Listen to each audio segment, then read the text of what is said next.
all the rage right now, and Stripe initially accepted Bitcoin, but recently stopped. Are you at all concerned that Stripe will be on the wrong side of history with that decision? We're absolutely open to revisiting this, in that this is sort of a question for the Bitcoin community, basically, and especially kind of the architect of the software, whether they want to optimize Bitcoin for being a payment method or for being a sort of a form of digital gold, a store of value.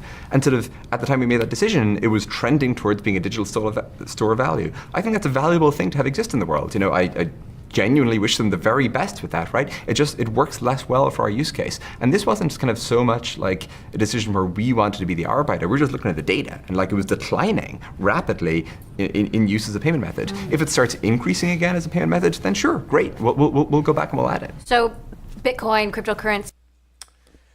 So this is a good approach because yes, there were some negative effects with using Bitcoin. I think a lot of it will be addressed and solved with the Lightning Network. If you're not familiar with the Lightning Network, it basically is going to help reduce the cost of Bitcoin and cryptocurrencies, because back in like December in the heyday, it took like 20-30 minutes for transactions to even know. It was actually going up to like 16 hours, and it was like $20, $30, $40 to send crypto.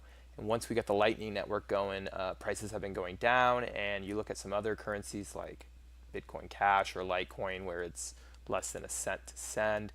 But I think another fundamental problem why the Stripe co-founders are having an issue with using cryptocurrency is the volatility of the price.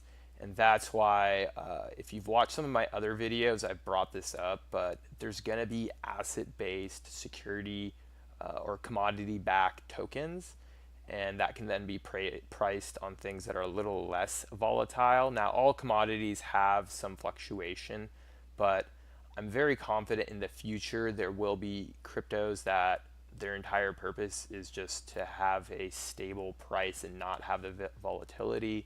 And like I said, this is not stuff that's going to just be built over 1 day, 2 days, 2 years, 3 years. This is an infrastructure that needs to be built out over time. So if you're in crypto investing, you got to think long term, because it's going to take a while for things to be built out. And there was a bubble if you were buying in December.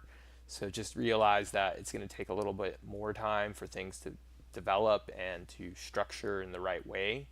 But let me know your thoughts about this, and I will talk to you guys soon.